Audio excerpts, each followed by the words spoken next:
Thank you. Why the beer? I'm having this gentleman with me. Today you're celebrating like your quarterly meeting internally. How many people were there? 230. So 230 of your employees. Yes. Is it the total employees that you have? Yes. Like globally? Well, a bit more, but 240, I think. I'm not really sure. Okay, you don't know exactly no. How many new employees you have on a weekly basis? 10. 10, okay. So how is it possible that you have so many employees? What are you up to? What is your business about? What is Mr. Jeff? Well, we wash clothes, and we fold it also, and sometimes even we iron them, and if you are lucky, we deliver it on time to you. So you're in the laundry business, that's the way to call it, or it's not the right term? No, it's a perfect term. We are washing clothes, we are in laundry business, but we are trying to deliver the best possible experience to our customers, enabling that experience with technology and scale. So you're from Valencia? Not really. Not yourself? No, the headquarters is here. We have 220 people working here from more than 16 countries around the world, working here in Valencia. But I'm from Santiago de Compostela, north of Spain, Galicia, just top of Portugal. Almost the opposite direction from where we are, almost? Yeah. Totally the opposite, but we have flights, so no problem. And the weather is similar than the one we have here today. Yeah, it's almost the same. It's 350 days with this beautiful rainy. And how did you start this? When did you start Mr. Jeff? Well, we started Mr. Jeff at the end of 2015, and we officially launched at the beginning of 2016.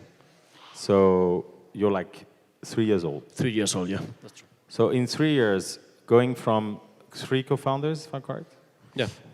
And you started outside of Valencia, or when you were only 3, or you were already here? We were already here. Well, you were studying here, or what? Well, no, that's our third company. In fact, so we start in the... Your third company? Yes. How old are you? 26. Okay. So when did you start the first one? 21. What was it? It was just trying to sell, well, in fact, selling T-shirts with the brand of the university, in that case, ULE, Universidad de León, our university. In the second business? It was a software to optimize shipping. So it was trying to optimize the containers in different parts to provide a scalable business for small food producers from the north of Spain. Okay. So niche. And you knew already your co-founders back then? Yes, we were the 3 all together. And what happened to the second business? You just failed, or what? No, we sold both. You sold it? Oh, yeah. Okay, you sold both. Okay, fine. So you started the third business with the cash that you had from the previous one? Yes. Well, not. How much did you have? Can you tell us? How much cash did you have at the beginning? The first one, we just enjoy the cash with us. On the second one, we just put some part of this money out. We give part of that money to our parents. And nice, okay. Yeah, some of them get retired.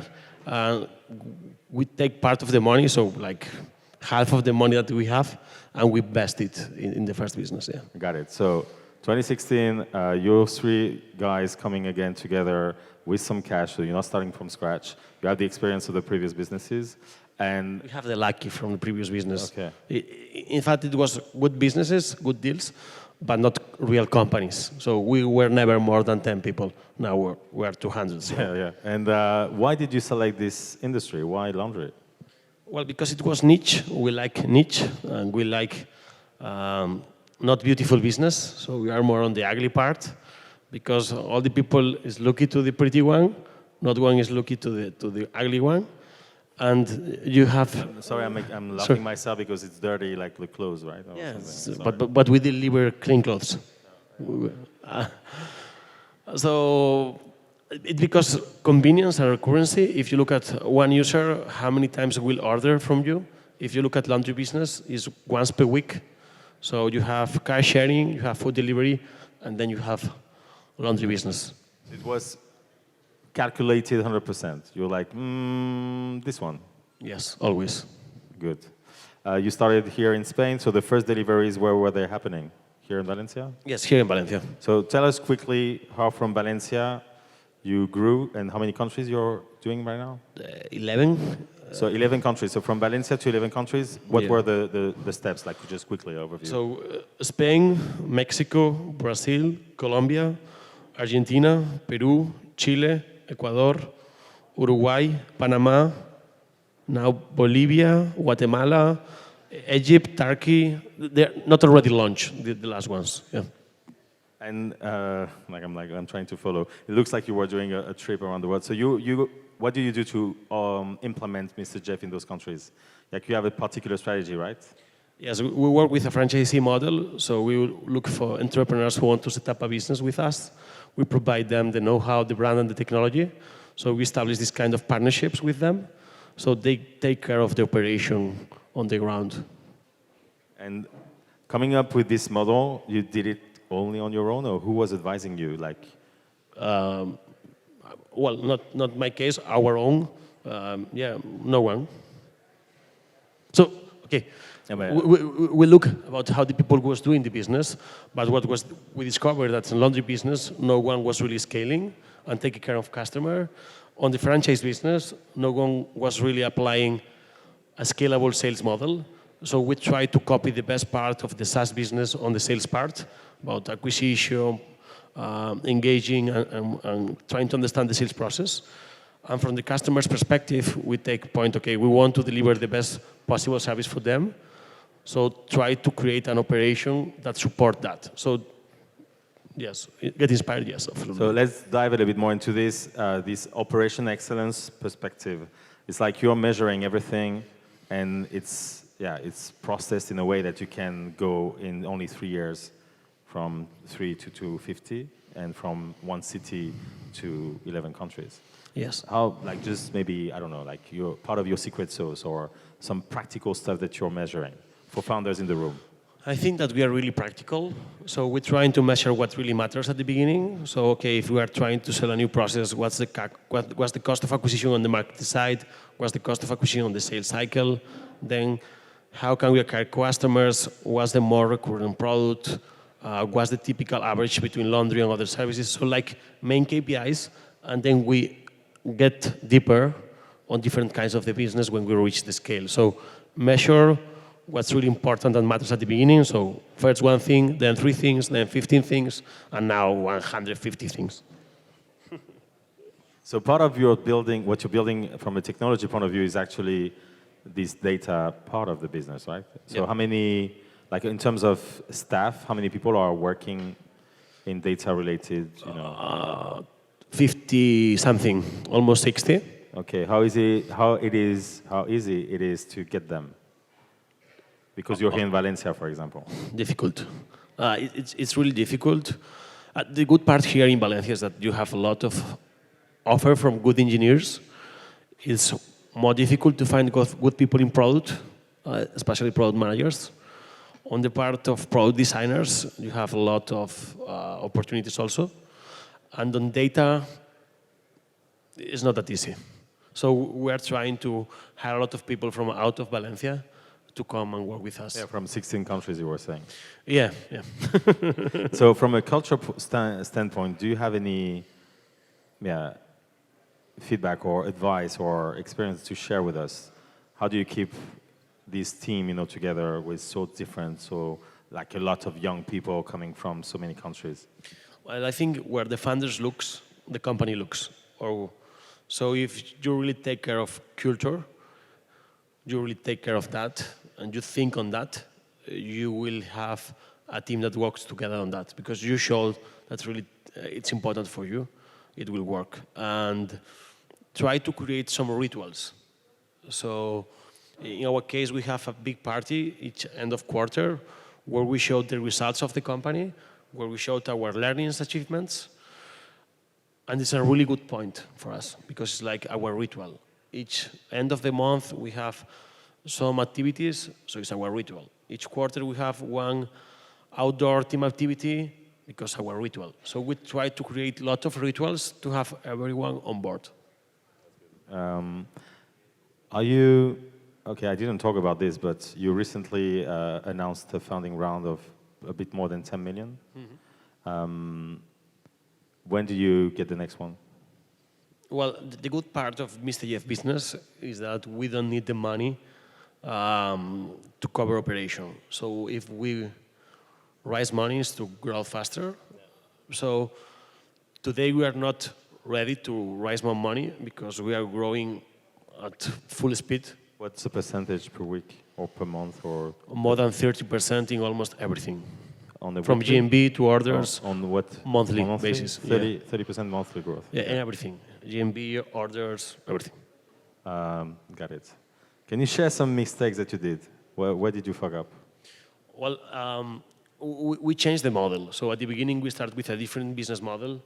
And then we realized that we are not really covering the operational part at the level that the customer requires. So we changed our entire model and our entire business model just to give the best possible experience to the customer.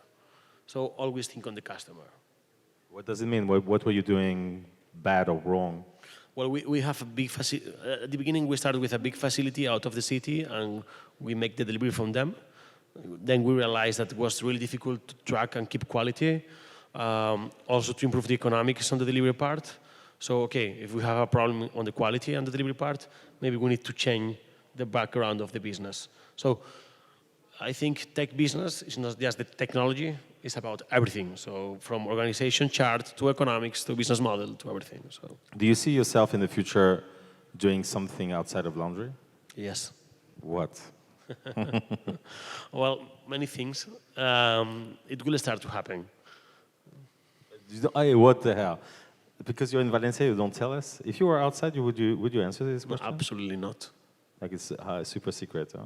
No, it's not super secret. Even if you look at our open position, you will find some things. Maybe you can have an idea. Okay. But it will happen faster and faster. So if you ask me about next 36 months, so 3 years from now, I think we will be in more than 50 countries with more than 10 services. And do you have your headquarters here in Valencia in 3 years? Absolutely, yes. Why? Because it's a nice city, because you have good balance of life. You can work and you can try to have also a good life out of the business, so you have other options.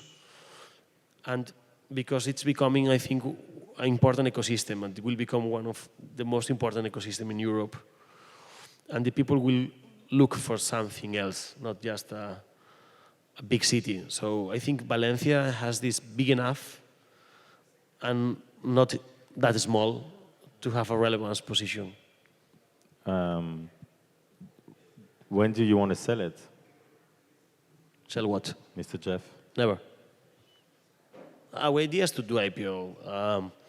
We sell to business before, so we know that was the exit, so okay. But if you ask me, what are you going to do with 30 years in the beach? Get bored. So what we are doing is because we're really enjoying what we are doing. We are not doing that for the valuation. We are not doing that for the people. We are not doing that for the society, sorry. We are doing that for us. So if we are enjoying what we are doing, why we're going to change? I found it interesting because today we had a lot of conversation around like impact or having a mission in the company or investment. But what I hear from you is that you have this sort of commitment to giving back to this city where you are, right? Sure. So you are somehow helping society. Yes, we're impacting society, but indirectly. So I think what really needs Valencia is a big company. So a big company coming from Valencia, starting in Valencia with the management in Valencia, an international company.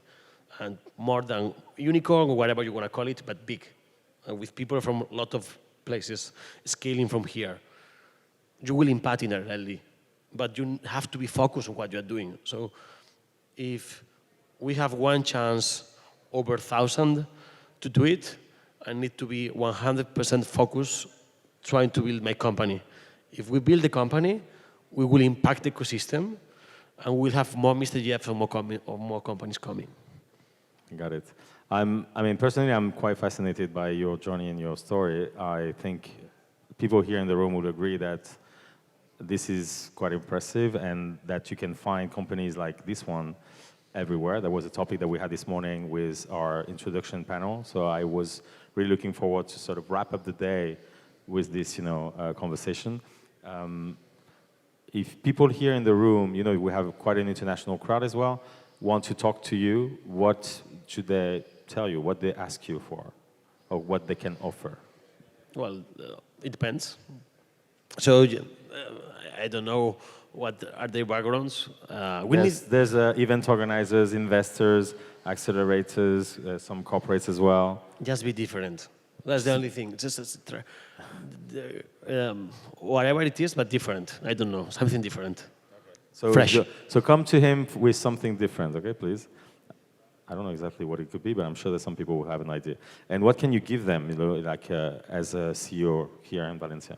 What can you offer these people? What we can give is about our experience, trying to create a company from almost scratch to more than 200 people. We can share also about how to recruit international people with really good positions and really good salaries coming to Valencia. And also how we deal to raise money without being in a big city or without a background from whatever. That's interesting. We have one startup in our program called Localize, and they're helping companies like yours relocate, international talent. Are you working with companies like that to help you, fasten the process of bringing people from abroad? Yes, with some of them, but we have a big recruiting team internally. So how we are working now, we have each team has their own recruiter who also works as HR business partner with the team. So they are just all the time focusing and trying to recruit people. So. We're running out of time. I really appreciate that you came here. You're having your quarterly ritual right now. So there is like a band, like music right now going on somewhere? Yeah, in 20 minutes we'll start, I think. Okay. So I guess that you will run away to the music, back to your team, to these 200 plus people that are waiting for you there. If you want to catch him before he goes away, just make sure that you stop him with a drink or something, because right now we're going to have some drinks. Thank you very much, Eloi, for joining us. Thank you for sharing with us your journey and your story. Please give him a very warm applause. Thank you for inviting me.